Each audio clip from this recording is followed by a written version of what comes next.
është pjesë e zbatimit të sanksioneve, po si kundër ka dhe një fuqi, një rol shumë të madh diplomatik dhe negociues në këtë drejtim, por edhe nga ana tjetër këtë shef edhe një si çështje të sigurisë së saj ekzistenciale, sepse në një skenar po themi hipotetik të nesmen, në një dështim i Ukrainës mund të vijë po themi një kërcënim gradual edhe ndaj shteteve të tjera të Bashkimit Evropian. Kemi parasysh mas fundit të ekspozuar këtë lloj rrisje janë ato kufitare që nga vendet baltike, po edhe aty në veri të saj apo Polonia e tij kështu me radhë, që do të thotë një cënim edhe interesave të këtij unioni ndaj shtetet anëtare të saj. Dhe si e tillë ka një lloj varësie po themi relative, por edhe po themi të shumë thelbësore midis SBA-s dhe Bashkimit Evropian në këtë konflikt. Nga ana tjetër, presidenti i Ukrainës Volodymyr Zelensky ka akuzuar edhe Rusinë për krime lufte edhe sulme ndaj infrastrukturës civile. Sa ndikim real kanë këto akuza në të gjithë arenën ndërkombëtare? E nderuar, presidenti Zelensky dhe Ukraina të sjedhoi vetëm Ukraina, po edhe Bashkimi Evropian, i cili është mbartës i këtyre zëdhënës i këtyre institucioneve në kuptimin e adresimit përgjegjësisë për shkaktarët e luftës, për krime kundër njerëzimit, për krime luftës, cënimi i drejtës ndërkombëtare, të cilët e drejta luftës i ndalon edhe në kohë lufte, çfarë i ndalon edhe krimet kundër njerëzimit, infrastrukturës civile kështu me radhë, do ta përdorë si kartë edhe për të kërkuar legitimitetin e kërkesës, përmbushjes kërkesave të saj. Është një kartë morale, një kartë ligjore që ka referencat e saj kushtetuese, për ta përdorur edhe si mjet presioni nesër në tryezën e bisedimeve dhe për ta shantazhuar atë në mënyrë që ta afrojë sa më afër sa më të jetë pjesë e diskutimeve dhe negociatave dhe për përshpejtu edhe arritjen e paqes dhe uljen e palëve në bisedime. Por që koha ka treguar që pala ruse dhe presidenti Putin nuk është i shtepër përpara këtyre, i shef si pjesë e lojës, si ban lojë po themi politike, diplomatike, në përpjekjet e tij që bën Ukraina në rastin konkret për të krijuar legitimitet për të denoncuar qeverisjen e Rusisë dhe regjimit të tij, një regjim i cili po kërkon nuk ka legitimitet sepse po bën krime lufte dhe dënohet nga gjithë opinioni publik ndërkombëtar, por që në kohë lufte kuptohet, koha e ka treguar që këto harxhime, këto kosto janë të tilla saqë nuk i kanë vendosur prioritar janë arritja e objektive dhe qëllime strategjike në raport me cënimet e drejtave të lirive të melorit njeriut, me të kartës OKB-s, me drejtat ndërkombëtare të luftës dhe këtyre, sidomos këto institucionet e vokacionit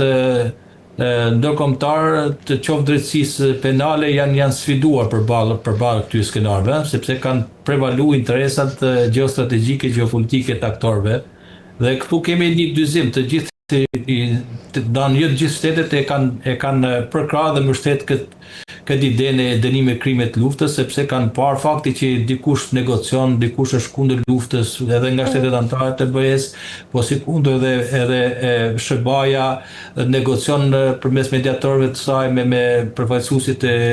regjimit Putinit dhe kështu me radhë, tregojnë në farë mënyrë që prioritetet janë për tek këtyre thirrjeve morale dhe ligjore për dënimin e krimeve të luftës e kështu me radhë. Ndërkaq, do lezi, bisedimet e fundit janë përshkruar si konstruktive, por nga ana tjetër pa transparencë mbi të gjithë përmbajtjen e tyre. Dhe pyetja lind se është e gjithë mungesa e detajeve një strategji diplomatike për të ruajtur këtu dhe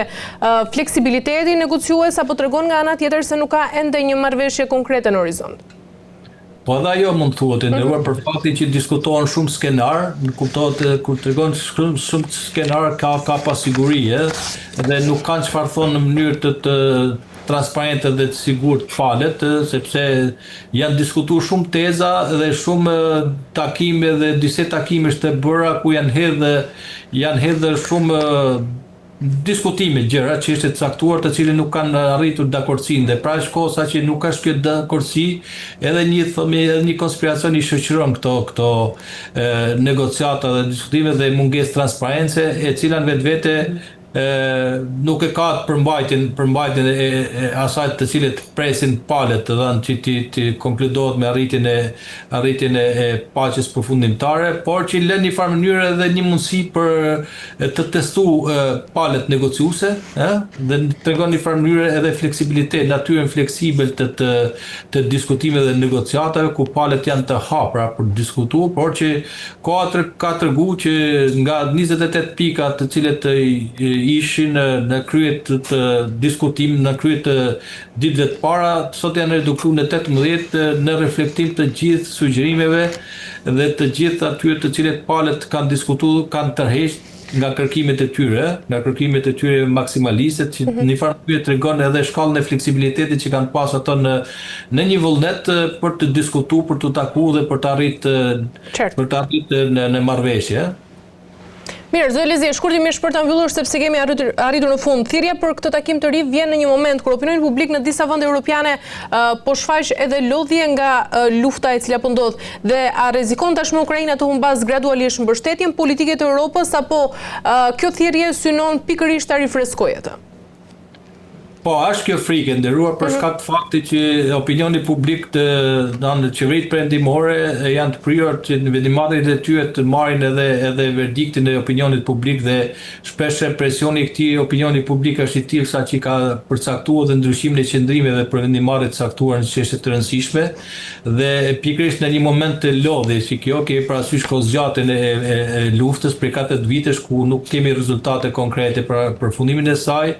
është kjo frikë, dhe ky moment shfrytëzon këtë momentum e Zelenski për të bërë një rifreskim të unitetit të kërkuar për vendet e Bashkimit Evropian, po dhe të Amerikës, kemi parasysh të nisur nga fakti që opinioni publik kërkon stabilitet, kërkon paqe dhe është kundër luftës, dhe pikërisht nga kjo frikë është kjo përpjekje Zelenski për të unifikuar qëndrimet e Bashkimit Evropian dhe Perëndimit, edhe për ta rifreskuar këtë kohezion, nisur nga fakti edhe i presionit gjithnjë në rritje të opinionit publik, dhe sidomos edhe e partive të tjera konservatore të cilët kanë prish kohezionin e brendshëm brenda Bashkimit Evropian. Kemi parasysh ato të tilla si Ukraina, Çekia, Polonia, po dhe të tjera, të cilët janë dyzuese për sa i përket vazhdimit të mbështetjes së Ukrainës për luftën, qoftë aspektin ushtarak, nuk janë bërë pjesë e sanksioneve, por e quajnë një luftë diçka të cilët nuk mund të vazhdohet më tej se kaq, por ka një qasje disi ndryshe. Dhe mendoj pikërisht nga kjo humbje durimi dhe kjo lodhje edhe opinionit publik, qëndrimi dhe apeli që i bën Zelenski në rastin konkret është i tillë saqë duhet të marrën konsiderat pikërisht faktin që opinioni publik kërkon